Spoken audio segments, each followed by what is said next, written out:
রোজা 30 যেমন ফরজ, নিয়াত 30টা করা কি ফরজ। প্রত্যেক রোজার জন্য একটি করে নিয়াত করতে হবে। আপনি আবার একদিনে 30টা রোজা নিয়াত করলে হবে না। অনেকে এটা মনে করতে পারে, আবার মনে করে যে রোজা নিয়াত না করলেও মনে হয় রোজা হবে। নবী করিম সাল্লাল্লাহু আলাইহি ওয়াসাল্লাম বলেন, ইন্নামাল আ'মালু বিন্নিয়াত, নিশ্চয় আমলসমূহ নিয়তের উপরে নির্ভরশীল। প্রত্যেকটা ভালো কাজ আপনার যদি নিয়ত না থাকে, সেই ভালো কাজটা আল্লাহ পাক কবুল করবেন না। আবার খারাপ কাজের যদি নিয়ত করেন আর না করেন, ওটা কিন্তু গুনাহ আপনার আমলনামায় লেখা হবে। এজন্য ভাইরা, রোজা রাখতে গেলে অবশ্যই আমাদেরকে নিয়ত করতে হবে। নবী করিম সাল্লাল্লাহু আলাইহি ওয়াসাল্লামের হাদিস থেকে আমরা জানতে পারি, রাতের বেলায় নিয়ত করা হচ্ছে উত্তম। রাতের বেলায় নিয়ত করা কি উত্তম। কেউ যদি রাতের বেলায় করতে না পারে, তাহলে 11টা পর্যন্ত, দিনের 11টা পর্যন্ত, অর্থাৎ সূর্য পশ্চিম আকাশে ঢলে যাওয়ার পূর্ব পর্যন্ত নিয়ত করলে তার এই রোজাটা হবে। যদি পশ্চিম আকাশে সূর্য ঢলে পড়ার পরে কেউ নিয়ত করে, তাহলে তার রোজা হবে না। তাহলে চিন্তা করেন কত বড় গুরুত্বপূর্ণ বিষয়। তো দেখেন, কেউ যদি রাতের বেলায় না করে নিয়ত, তাহলে 11টা পর্যন্ত সে নিয়ত করতে পারে। নবী করিম সাল্লাল্লাহু আলাইহি ওয়াসাল্লাম একবার আসলাম গোত্রের এক ব্যক্তিকে বললেন যে, তুমি মদিনাবাসীর মধ্যে ঘোষণা দাও, যারা এই আশুরা উপলক্ষে রোজা রেখেছে, সকালবেলায় কিছু খায় নাই, তারা যেন সারাদিনে রোজা রাখে, কিছু না খায়। আর যারা সকালবেলায় কিছু খেয়েছে, তারপর তাদেরকে বলবে তারা যেন সারাদিন রোজা রাখে, বাকি সময় যেন আর কিছু ভক্ষণ না করে। নবী করিম সাল্লাল্লাহু আলাইহি ওয়াসাল্লামের ঘোষক এই ঘোষণা দিয়েছে সকালের পরে। সম্মানিত ভাইরা, এই হাদিস থেকে প্রতীয়মান হয় যে 11টা পর্যন্ত কেউ যদি রোজা নিয়ত না করে, 11টার মধ্যে যদি কেউ রোজা নিয়ত করে, তাহলে তার রোজাটা কর্তব্য হবে। সম্মানিত ভাইরা, এই রোজার নিয়তটা আবার আপনি আজকে যেমন ইফতার করবেন, ইফতারি করার পরপরই আগামীকালের রোজা আপনি নিয়ত করতে পারবেন। আজকে ইফতারি করছেন, কিন্তু ইফতারির আগে আগামীকালের রোজা নিয়ত করবেন, এটা হবে না। কারণ আপনি এখন রোজা অবস্থায় আছেন, এই দিনই বাকি আছে। সূর্য ডুবার পরপরই আপনি আগামী দিনের রোজা নিয়ত করতে পারবেন। তো সম্মানিত ভাইরা, এই হচ্ছে রোজার নিয়তের গুরুত্বপূর্ণ বিষয়। এরপরে রোজা কোন কোন ব্যক্তির উপরে আবশ্যক, কারা কারা রোজা রাখবে? যে ব্যক্তি মুসলমান, সুস্থ, বিবেক সম্পন্ন, রোগগ্রস্ত না, এবং প্রত্যেক ব্যক্তির উপরে রোজা রাখা ফরজ। প্রত্যেক ব্যক্তির উপরে কি রোজা রাখা ফরজ। ফামান শাহিদা মিনকুমুশ শাহরা ফালিয়াসুম। আল্লাহ পাক বলেন, তোমাদের মধ্যে যে ব্যক্তি রোজা রমজান মাস পায়, সে যেন রোজা রাখে। এখন অসুস্থ মানুষ, তার উপরে আল্লাহ পাক রোজা রাখতে ফরজ করে দেন নাই। রমজান মাসের পরে সে যদি সুস্থ হয়ে যায়, তাহলে পরবর্তী সময় এই রোজার কাজা তাকে আদায় করতে হবে। আবার অনেক মানুষ আছে যে বয়সের ভারে এমন দুর্বল হয়ে যায়, রমজানের পরেও রোজা রাখার মতো তার শক্তি থাকে না। তাহলে এমন ব্যক্তি, সে কি করবে? ফিদিয়া আদায় করবে। ফিদিয়াতুন তাআমু মিসকিন, একজন মিসকিনকে 2 বেলা পেট ভরে খাওয়াবে। যে ব্যক্তি রোজা রাখার মতো কোনো সক্ষমতা নাই, ওয়ালাল্লাযীনা ইউতিকুনাহু ফিদিয়াতুন তাআমু মিসকিন। আল্লাহ পাক বলেন, যারা রোজা রাখতে অক্ষম, তারা ফিদিয়া আদায় করবে। ফিদিয়া হচ্ছে যে দৈনিক একজন মানুষকে, গরিব মানুষকে 2 বেলা তৃপ্তি সহকারে পানাহার করাবে। এই কাজটা করতে হবে। কেউ যদি না খায়, তবে একবারে 30টা রোজার যে ফিদিয়া আসে, এটা সে আদায় করে দিতে পারে। এই ফিদিয়াটা একজন ব্যক্তিকে দেওয়া উত্তম, তবে একটা ফিদিয়া একাধিক ব্যক্তিকেও দেওয়া যেতে পারে। সম্মানিত ভাইরা, তো যারা রোজা রাখতে পারবে না, একবারে দুর্বল হয়ে যাওয়া যায় বয়সের কারণে, এমন ব্যক্তির বিধান হচ্ছে তারা কি করবে? ফিদিয়া আদায় করবে। এরপরে তাড়াতাড়ি ইফতারি করতে হবে। ইফতারিটা তাড়াতাড়ি করতে হবে। আমি সময়, আমরা মনে করি সময় হওয়ার পরেও আজানের অপেক্ষা থাকি। আজান তো অনেক সময় 2 মিনিট পরেও দিতে পারে। এজন্য আপনারা দেখবেন যে কখন ইফতারির সময়, সেই সময় অনুযায়ী আপনি ইফতারি করবেন। ইফতারি করতে হবে তাড়াতাড়ি, আর এমন তাড়াতাড়ি করা যাবে না যে এখনো সময় হয়নি, সময় হওয়ার আগেই যদি ইফতারি করে ফেলে তাহলে সেই রোজাটা হবে না, পরবর্তীতে এই রোজার কাজা আদায় করতে হবে। কিন্তু যত সময় ইফতারি করাটা নবী করিম সাল্লাল্লাহু আলাইহি সাল্লাম বলেছেন যেটা আল্লাহ পাকের কাছে পছন্দনীয় কাজ। ইফতারি করতে হবে তাড়াতাড়ি, আর সাহারি করতে হবে দেরিতে। সবে সাদিকে কিছুক্ষণ পূর্বে এই সাহারি করতে হবে। আবার এমন ভাবে করা যাবে না যে সবে সাদিক হয়ে গেছে আর এই সময় আপনি সাহারি করবেন, এমনটাও কিন্তু করা যাবে না। সবে সাদিকে মানে ন্যূনতম আধা ঘন্টা আগে বা 15 মিনিট আগে আপনি ইফতারি করবেন, সাহারি করে ফেলবেন। দেরিতে সাহারি করা উত্তম এবং তাড়াতাড়ি ইফতারি করা উত্তম। অনেকে মনে করে যে সাহারি না খাইলে মনে হয় রোজা হবে না। আপনি সাহারি না খাইলেও রোজা হবে, তবে সুন্নতটা আদায় হবে না। সাহারির ভিতরে নবী করিম সাল্লাল্লাহু আলাইহি সাল্লাম বলেছেন বারাকা রয়েছে। আর আল্লাহ এবং ফেরেশতারা যারা সাহারি করে তাদের উপরে আল্লাহ রহমত প্রেরণ করে এবং আল্লাহর ফেরেশতারা দরুদ পাঠ করে বলে সুবহানাল্লাহ। এজন্য ভাইরা সাহারি বাদ দেওয়া যাবে না, সাহারি করতে হবে। এখন আমরা জানবো যে কোন কাজগুলো করলে পরে রোজা ভেঙে যাবে না এবং মাকরুহ হবে না। আপনি যদি মিসওয়াক করেন, মিসওয়াক করলে রোজা ভাঙবে না এবং মাকরুহ হবে না। আপনি যদি সকালবেলাও মিসওয়াক করেন, রোজার কোনো ক্ষতি হবে না। আমরা অনেকে মনে করি যে বিকেলে হয়তো মিসওয়াক করতে হবে, এমনটা না। আপনি সারাদিনই মিসওয়াক করতে পারেন, যতবার খুশি ততবার মিসওয়াক করতে পারেন। সেই মিসওয়াকটা শুকনা হোক বা কাঁচা হোক, তবে মিসওয়াক করতে হবে ডাল দিয়ে। কি দিয়ে? ডাল দিয়ে। বেলাস দিয়ে করলে রোজার ক্ষতি হবে না, তবে ডাল দিয়ে মিসওয়াক করা উচিত। অনেকে আমরা কি করি, মাজুন ব্যবহার করি, টুথপেস্ট ব্যবহার করি, কয়লা ব্যবহার করি, করি না? করি। এগুলো ব্যবহার করলে আপনার রোজাটা মাকরুহ হয়ে যাবে। আমার এই কয়লা ব্যবহারের কারণে, টুথপেস্ট ব্যবহার করার কারণে এগুলোর যদি ঘ্রাণ আপনার ভিতরে চলে যায় তাহলে আপনার রোজাটা ভেঙে যাবে। বুঝতে পারছেন? টুথপেস্ট ব্যবহার করার কারণে রোজা ভেঙে যাবে, কারণ টুথপেস্টের ভিতরে একটা ঘ্রাণ আছে, এই ঘ্রাণটা আপনার ভিতরে চলে যায়, এই কারণে কি রোজা ভেঙে যাবে। এজন্য আমরা রোজা থাকা অবস্থায় টুথপেস্ট কিংবা কোনো ধরনের মাজন দিয়ে, পাউডার দিয়ে মিসওয়াক করবো না। মিসওয়াক করতে হবে ডাল দিয়ে। কি দিয়ে? ডাল দিয়ে। এটা হচ্ছে নবী করিম সাল্লাল্লাহু আলাইহি সাল্লামের সুন্নাহ। তাহলে মিসওয়াক করলে পরে রোজা ভেঙে যাবে না। এরপরে আপনি যদি শরীরে তেল লাগান কিংবা মাথায় তেল দেন কিংবা বুকে তেল দেন, এই কারণে কি রোজা ভেঙে যাবে না। অনেকে মনে করি যে শরীরে তেল দিলে মনে হয় রোজা ভেঙে যাবে। না, রোজার কোনো ক্ষতি হবে না, এমনকি রোজা মাকরুহ হবে না। তাহলে আপনি রোজা থাকা অবস্থায় শরীরে কিংবা মাথায় তেল লাগাইতে পারেন। এরপরে রোজা থাকা অবস্থায় চোখে সুরমা কিংবা ওষুধ লাগাইতে পারেন। চোখে আপনি ওষুধ দিতে পারেন, রোজার কোনো ক্ষতি হবে না। এরপরে সুরমা লাগাইতে পারেন, রোজার কোনো ক্ষতি হবে না। হযরত আনাস রাদিয়াল্লাহু তাআলা আনহু তিনি রোজা থাকা অবস্থায় চোখে সুরমা লাগাইতেন। আল্লাহ কয় নম্বরের সাহাবী এমনটা করতেন। এরপরে আপনি যদি শরীরে খুশবু লাগান, আতর লাগান, তাহলে এই ক্ষেত্রেও রোজার কোনো ক্ষতি হবে না। আমরা মনে করি যে রোজা থাকা অবস্থায় মনে হয় আতর লাগালে রোজা ভেঙে যাবে কিংবা রোজার কোনো ক্ষতি হবে। আসলে রোজার কোনো ক্ষতি হবে না, বরঞ্চ এই আতর ব্যবহার করা হচ্ছে সুন্নাত। আতর ব্যবহার করে কি সুন্নাত। আবার কেউ যদি ভুলে আনাহার করে, কোনো কিছু খায় ফেলছে, রোজা আছে মনে নাই, কিংবা স্ত্রী সহবাস করে, রোজা আছে মনে নাই, বলেও যদি এই ধরনের কাজ কেউ করে তাহলে তার রোজার কোনো ধরনের ক্ষতি হবে না, রোজা মাকরুহ হবে না।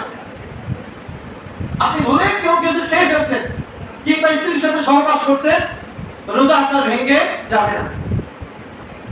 তবে অনেকে মনে করে যে ভুলেও মনে হয় কোনো কিছু পানাহার করলে রোজা ভেঙে যাবে, এই মনে করে কেউ যদি আবার খাদ্য গ্রহণ করে তাহলে তার রোজা ভেঙে যাবে। পরবর্তীতে অবশ্যই তাকে কাজা আদায় করতে হবে, পরবর্তীতে কাজা আদায় করতে হবে।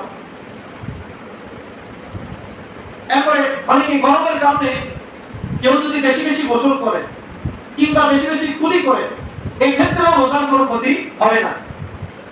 অনেকে আমরা মনে করি যে রমজান মাসে গরম লাগলে পরে বেশি গোসল করা যাবে না,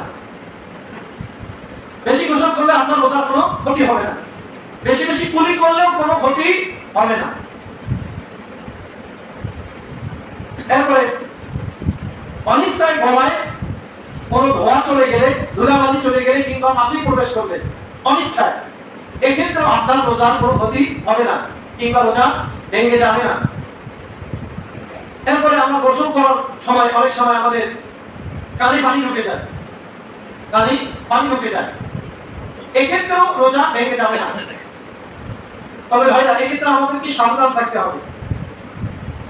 আমাদের মাযহাবে মাসালা আছে যে কেউ যদি কানে ঔষধ দেয়, কানে ঔষধ দিলে পরে রোজা ভেঙে যাবে, কানে ঔষধ দিলে রোজা ভেঙে যাবে। আমাদের মাযহাবে বলা হয়েছে কেননা কানে এমন একটা সূক্ষ্ম ছিদ্র রয়েছে, সেই ছিদ্র দিয়ে মস্তিষ্কে ওষুধ পৌঁছে যায়, ছিদ্র দিয়ে মস্তিষ্কে ওষুধ পৌঁছে যায় কিংবা পানি পৌঁছে যায়, যার কারণে রোজাটা ভেঙে যায়। তবে শাফিঈ মাযহাবে বা হানাফি মাযহাবে বলা হয়েছে যে কানে যদি ওষুধ দেওয়া হয় কিংবা পানি প্রবেশ করে এক্ষেত্রে রোজা ভেঙে যাবে না। তাদের মতে হচ্ছে যে কানের মধ্যে কোনো ছিদ্র নাই, কানে কোনো ছিদ্র নাই, যার কারণে মস্তিষ্কে পানি পৌঁছে। আমার তাদের আরেকটা যুক্তি হচ্ছে যে কান যেহেতু পানাহারের কোনো জায়গা না, মানে রাস্তা না, কান দিয়ে সাধারণত কোনো কিছু খাওয়া হয় না বা যায় না, এই কারণে কান দিয়ে কোনো কিছু পানি প্রবেশ করলে কিংবা ঔষধ প্রবেশ করালে রোজা ভেঙে যায় না। তবে আধুনিক বিজ্ঞান বলছে যে কারো যদি কানে পর্দার সমস্যা থাকে, অনেকের কানে পর্দার সমস্যা থাকে না, আইডিয়া যায়, এমন অবস্থায় এই কান দিয়ে পানি মস্তিষ্কে প্রবেশ করতে পারে বা ঔষধ মস্তিষ্কে প্রবেশ করতে পারে। এই জন্য আমাদের হানাফি মাযহাবে বলা হয়েছে যে কানে পানি ঢোকানো যাবে না, ঔষধ দেওয়া যাবে না। সম্মানিত ভাইরা, এরপরে কেউ যদি অনিচ্ছা সত্ত্বে মুখ ভরে বমি করে, অনিচ্ছা সত্ত্বে মানে ইচ্ছায় মুখ ভরে বমি করে নেয়, অনেক ক্ষেত্রে দেখা যায় যে আমরা এমন খাবার খাই, খাওয়ার কারণে বমি হয়ে যায়, হয় না? হয়। আপনার যদি অনিচ্ছা সত্ত্বে মুখ ভর্তি করে যদি আপনার বমি হয়, এক্ষেত্রে আপনার রোজার কোনো ক্ষতি হবে না, এমনকি মাকরুহ হবে না, মাকরুহ হবে না। কিন্তু আপনি যদি মুখ ভরে ইচ্ছায় বমি করেন তাহলে রোজা ভেঙে যাবে, পরবর্তীতে রোজা কাজা আদায় করতে হবে। ইচ্ছায় যদি আপনি সামান্য বমি করেন, ইচ্ছায় সামান্য যদি বমি করেন তাহলে রোজাটা ভেঙে যাবে না, তবে মাকরুহ হয়ে যাবে। আর এই মুখের মধ্যে যে বমিটা আসে, এইটা যদি আমার ইচ্ছায় খেয়ে ফেলেন তাহলে রোজাটা ভেঙে যাবে। আপনারা কি আমার কথা বুঝতেছেন? ইচ্ছায় যদি আপনি সামান্য বমিও করেন রোজা মাকরুহ হয়ে যাবে। আবার এই বমি যদি আপনি খেয়ে ফেলেন, মুখের মধ্যে আসে অনেক সময় কি হয়, ভিতরে চলে যায়, এই কাজটা আপনি ইচ্ছায় করছেন, তাহলে আপনার রোজা কি হবে? ভেঙে যাবে। অনেক সময় আমাদের পিত্ত আসে, পিত্ত আসে মানে গলায় আসে, মুখেও আসে, অনিচ্ছা সত্ত্বে সেটা যদি ভিতরে চলে যায় তাহলে রোজার কোনো ক্ষতি হবে না। তাহলে আপনি যদি মুখ ভরে বমি করেন এক্ষেত্রে রোজা ভেঙে যাবে না, ইচ্ছায় যদি বমি করেন তাহলে রোজা ভেঙে যাবে। দিনের বেলায় কেউ ঘুমায় গেলে স্বপ্ন তো হয়ে গেছে, মনে করে যে আমার রোজা ভেঙে গেছে, রোজার কোনো ক্ষতি হবে না, মাকরুহ হবে না। এরপরে কেউ যদি মুখে থুতু জমা করে খেয়ে ফেলে, থুতু জমা করছে একবারে মুখে এক মুখ, এটা যদি খায় ফেলে তাহলে এক্ষেত্রে রোজা মাকরুহ হবে। কিন্তু অল্প অল্প করে যদি খায় রোজার কোনো ক্ষতি হবে না। অনেকে আছে একবারে মুখে জমা করে মানে একবারে খায়া ফেলে, এই কাজটা করবেন না। অনেকে আবার মুখে থুতু জমা করে নামাজ পড়ে, আপনার নামাজটাই হবে না। চিন্তা করছেন, আপনি যদি কিছু পড়তেই না পারেন নামাজ হবে? হবে না তো। এই জন্য ভাইরা যখনই একটু থুতু আসবে সাথে সাথে গিলে ফেলবেন, মুখের মধ্যে জমা করে রেখে একবারে খেয়ে ফেলবেন, তাহলে রোজা কি হবে? মাকরুহ হয়ে যাবে। রোজা অবস্থায় যদি কেউ দাঁত উঠায় তাহলে তার রোজা ভেঙে যাবে না। রোজা অবস্থায় দাঁত উঠালে রোজা ভাঙবে না, মাকরুহ হবে না। তবে রোজা অবস্থায় দাঁত উঠাতে গিয়ে যদি রক্ত এইটার পরিমাণ যদি আপনার থুতুর থেকে বেশি হয় কিংবা থুতুর সমান হয়, আর এই রক্ত যদি আপনার কণ্ঠনালীতে চলে যায়, ভিতরে চলে যায়, তাহলে আপনার রোজা কি হবে? ভেঙে যাবে, রোজা ভেঙে যাবে। তবে কারো অনেকের আছে পাইয়া রোগ হয়, এই যে দাঁতের, এই পাইয়া রোগের কারণে সামান্য সামান্য মানে অল্প করে রক্ত বের হয়, এটা থুতুর সাথে মিশ্রিত হয়, যদি আপনার ভিতরে চলে যায় এই রোগের কারণে, এক্ষেত্রে কিন্তু আপনার রোজার কোনো ক্ষতি হবে না, রোজা মাকরুহ হবে না। এরপরে সাপ যদি কাউকে দংশন করে, সাপে দংশন করলে কি রোজার কোনো ক্ষতি হবে না। এরপরে অনেকে পান খাওয়ার অভ্যাস আছে, পান খাওয়ার পরে গ্লাস করার পরে দেখা যায় যে মুখে লাল ভাব থাকে, এই লাল ভাবের কারণে কি রোজার কোনো ক্ষতি হবে না। তবে আপনি যদি পান মুখে দিয়ে ঘুমিয়ে পড়েন, জাগ্রত হয়ে দেখেন যে সময় সাথী হয়ে গেছে, তাহলে আপনার রোজাটা ভেঙে যাবে। পরবর্তীতে এই রোজার কাজা আপনাকে আদায় করতে হবে, বুঝতে পারছেন? পান মুখে দিয়ে আছে, আপনি খেয়ে পান মুখে দিয়ে ঘুমাই গেছেন, টের পেয়ে দেখেন যে ফজরের আযান দিছে কিংবা সময় সাথী হয়ে গেছে, এক্ষেত্রে আপনার রোজাটা ভেঙে যাবে। পরবর্তীতে এই রোজার কাজা আদায় করতে হবে। কেননা আপনি জানেন না যে আপনার পানের কোনো কোনো কিছুতে ভিতরে প্রবেশ করছে, ঘুমিয়ে আছেন, আপনি তো বলতে পারেন না, হয় না এমন সময়? এরকম তো হয়ে যায়। এটার ভাইরা, আপনারা যখন সাহারি করবেন, সাহারি করার পরে পান তাদের খাওয়ার অভ্যাস আছে, পান খাওয়ার পরে ভালো করে কুলি করবেন, মেসওয়াক করবেন, মেলাজ করবেন, যাহা কিছু করা লাগে, কোন রকমের কণা যেন আপনার মুখের মধ্যে না থাকে। এই পানের কণা যদি সুপারির কণা আপনার মুখের ভিতরে থাকে, এইটা যদি একটা সোলাপুরের পরিমাণের কম হয়, এমন অবস্থায় এটা যদি আপনার ভিতরে আবার চলে যায়, এক্ষেত্রে আপনার রোজা ভেঙে যাবে না। কিন্তু ওইটুকু পরিমাণ যদি আপনি মুখ থেকে বের করে আবার মুখের মধ্যে নিয়ে এইটা যদি খেয়ে ফেলেন, তাহলে এই পরিমাণ যতই ছোট হোক না কেন রোজা ভেঙে যাবে, রোজা কি হবে? ভেঙে যাবে। আর সোলার পরিমাণ, একটা ফুট পরিমাণ যদি খাবার থাকে, আর ওইটা যদি আপনার পেটের ভিতরে চলে যায়, আপনার ইচ্ছায় হোক অনিচ্ছায় হোক, তাহলে আপনার রোজা ভেঙে যাবে, বুঝতে পারছেন? তাহলে পান যেহেতু একটা বুটের চেয়ে অনেক বড়, অনেক কি বড়, এজন্য আপনি পান মুখি দিয়ে যদি ঘুমিয়ে পড়েন, সবে সাদিকের পরে পান খাইতে আপনার রোজা ভেঙে যাবে।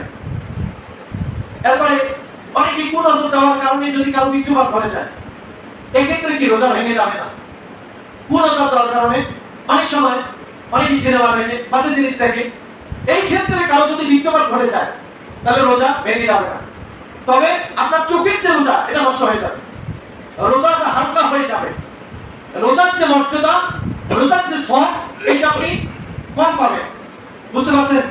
তাহলে এই জন্য রোজা থাকা অবস্থায় অশ্লীল কোন দৃশ্য দেখা যাবে না।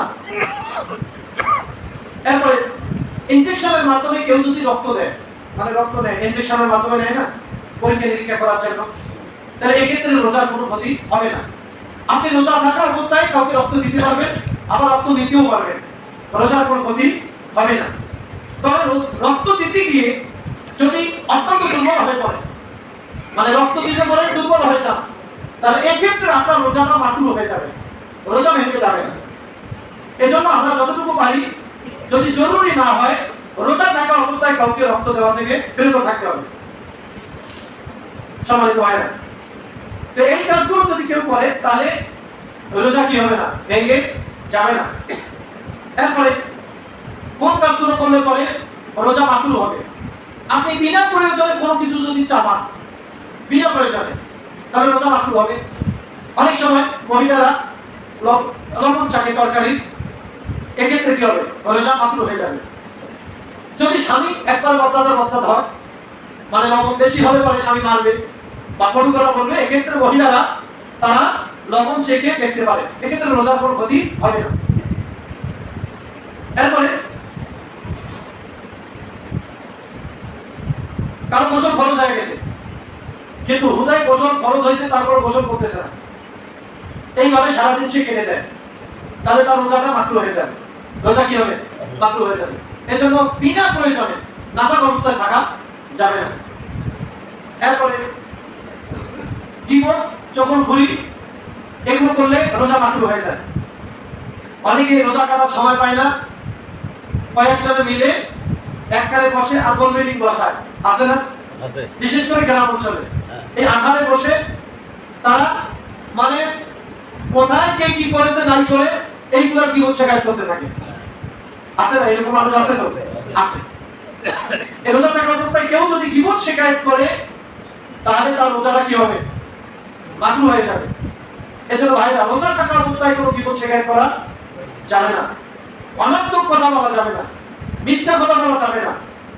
আল্লাহ নবী বলেন, যে ব্যক্তি মাল্লাম ইয়াদা কাওলা যুর ওয়া আমালা বিহি ওয়াল জাহলা ফালাইসা লিল্লাহি হাজাতুন আইয়াদা তাআমাহু ওয়া শারাবা।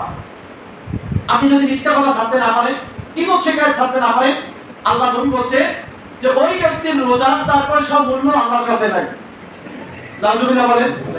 তাহলে সম্মানিত ভাইরা, রোজা থাকা অবস্থায় মিথ্যা কথা বলা, সকলখুরি করা, অনর্থক কথাবার্তা বলা এগুলো যাবে না। অনেক ব্যবসায়ী ভাই আছেন, রোজা আছেন, আবার রোজা থাকা অবস্থায় মিথ্যা কথা দিয়ে ব্যবসা করেন। আমি অনুরোধ করবো ভাইরা, অন্তত এই কাজটা করেন না, মিথ্যা কথা বলে আপনি ব্যবসা করেন না। যেহেতু মিথ্যা কথা বলে ব্যবসার ক্ষেত্রে নবী করিম সাল্লাল্লাহু আলাইহি ওয়াসাল্লাম কঠোর কথা বলছেন। রমজান মাসের বাইরে, রমজান মাসে না, রমজানের বাইরেও যদি আপনি মিথ্যা কথা বলে ব্যবসা করেন তাহলে নবী করিম সাল্লাল্লাহু আলাইহি ওয়াসাল্লাম বলছেন, কঠোর কথা বলছেন যে আল্লাহ পাক কিয়ামতের ময়দানে ওই ব্যবসায়ীর দিকে তাকাবেন না। নাউজুবিল্লাহ। সম্মানিত ভাইরা, এই জন্য অনুরোধ করব আপনি ব্যবসা করেন, সত্য কথা বলে ব্যবসা করেন। এরপরে অনেক সময় রোজা থেকে অনেকে ঝগড়া করে, ঝগড়া করে না? মনে হয় রমজান মাসে বেশি মানুষ ঝগড়া করে। আমার এলাকায় কিছু মানুষ আছে এমনি সময় ভালো থাকে, রমজান মাস আসলে বেশি ঝগড়া করে, মানে রোজা মনে হয় মাথায় উঠে যায়। এইরকম মানুষ আছে না? আছে। এরপরে ঝগড়া করতে গিয়া গালিগালাজ করে, অশ্লীল কথাবার্তা বলে।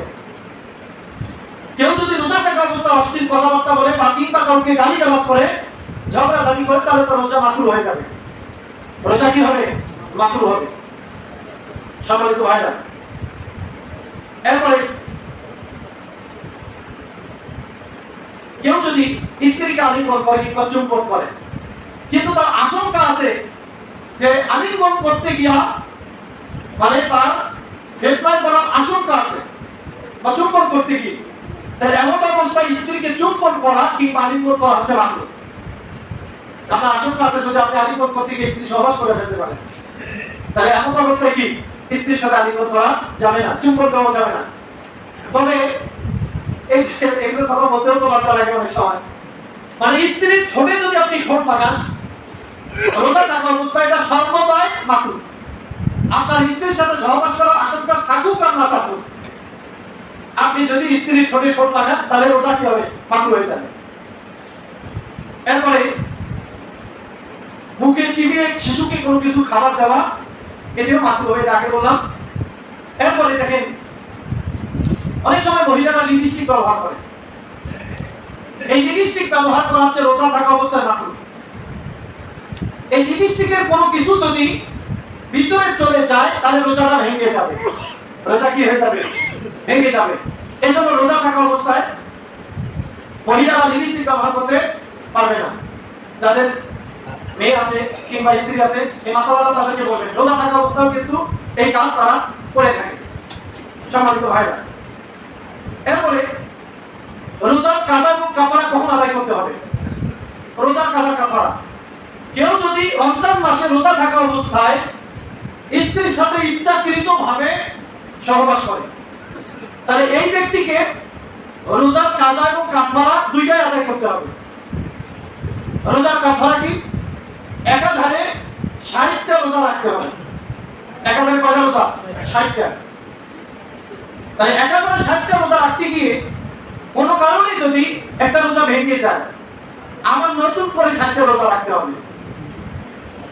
অনেকে অসুস্থ হয়ে যায়, এক্ষেত্রে অসুস্থ হওয়ার কারণে যদি ব্রেক হয়ে যায়, রোজা ভেঙে যায়, তাহলে আবার পুনরায় তাকে 60টা রোজা রাখতে হবে। তবে মহিলাদের ব্যাপারে একটু ভিন্ন মাসালা।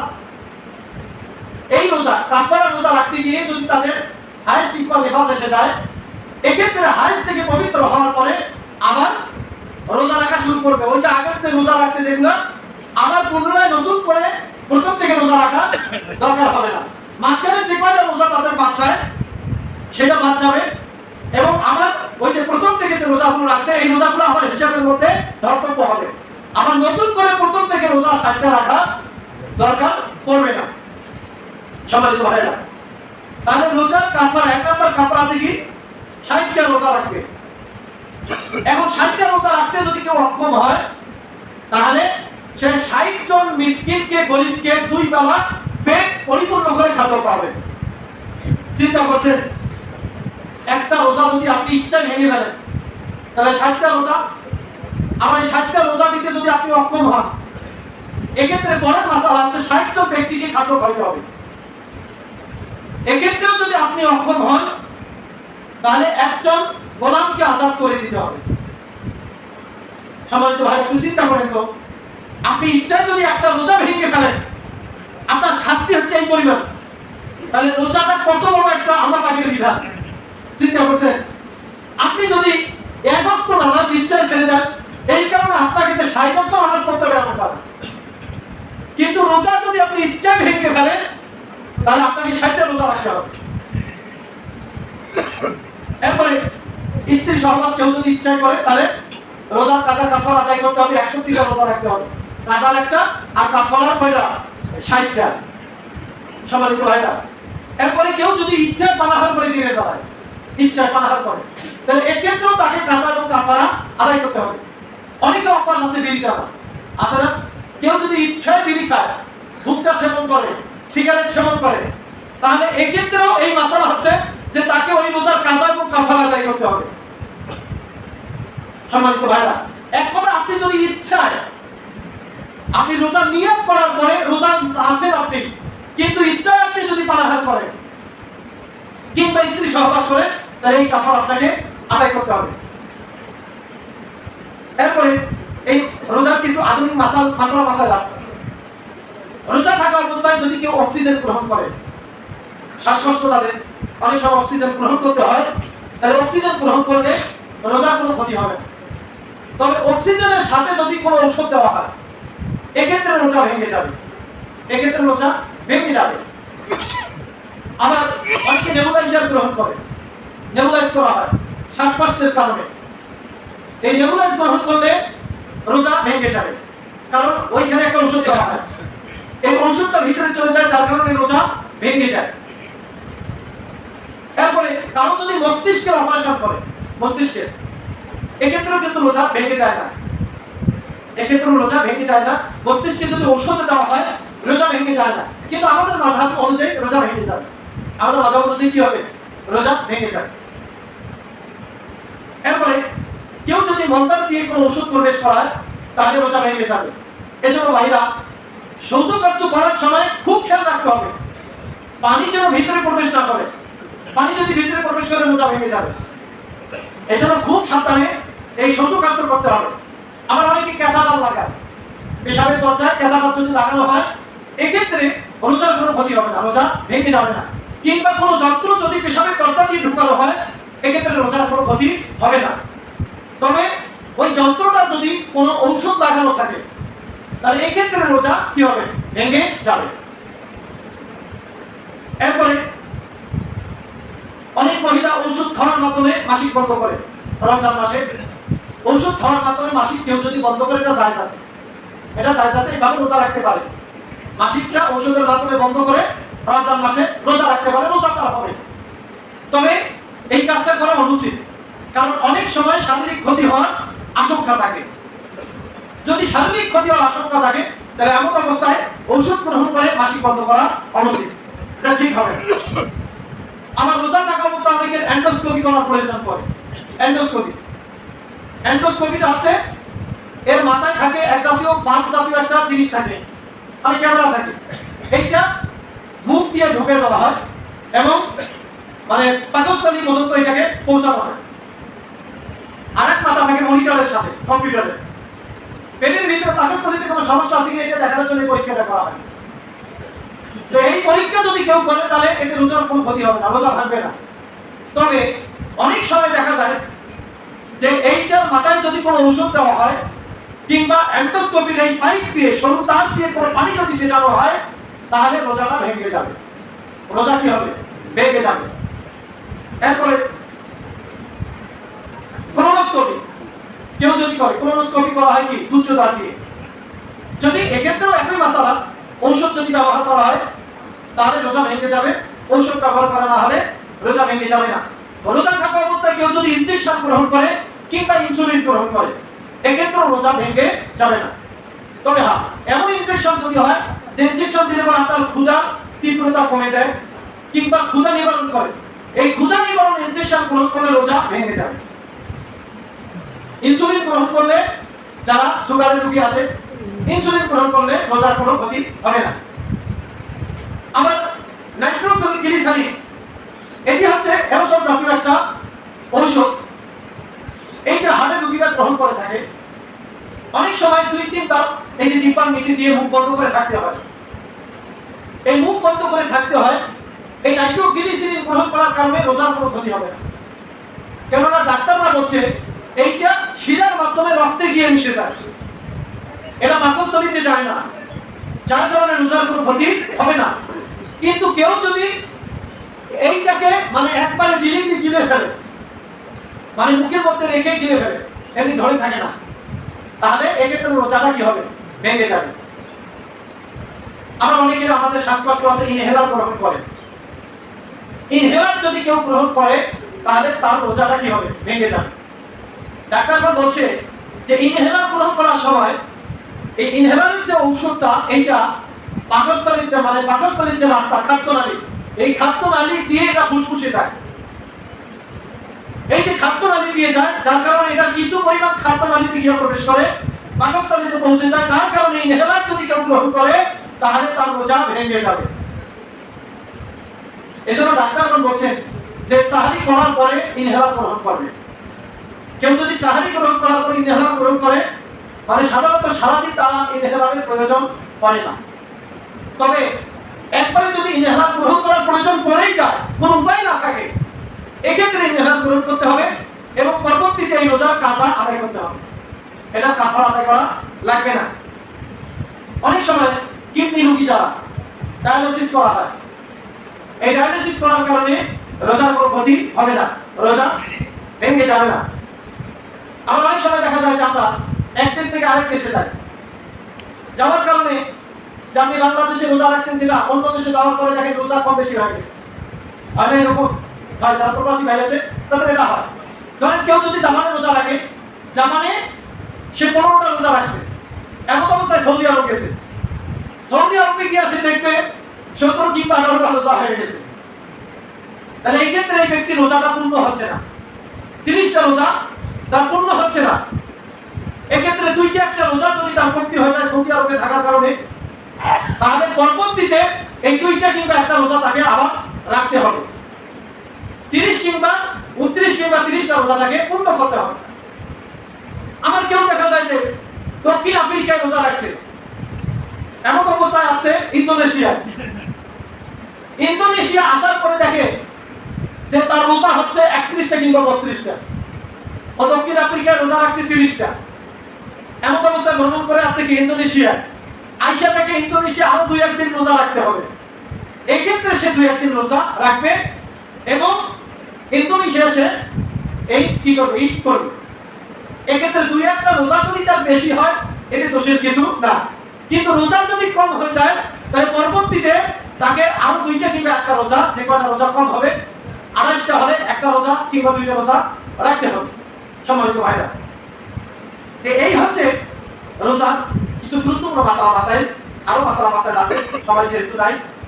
তো সম্মানিত ভাইরা, আমরা এই মাসাইলগুলো জেনে, অনেকে এত মাসালা তো মনে না মানে থাকতে পারে, এজন্য আমি অনুরোধ করবো মাসাইলের যে বইগুলো আছে এগুলো আপনারা বেশি বেশি পড়বেন, কারণ এগুলো অনেক সময় মনে থাকে না। আল্লাহ পাক আমাদেরকে সঠিক পন্থায় যেন রোজা রাখার তৌফিক দান করে দেন বলে আল্লাহুম্মা আমিন। যারা সাদাকাত সুন্নাত পড়ে সুন্নাত আদায় করে না।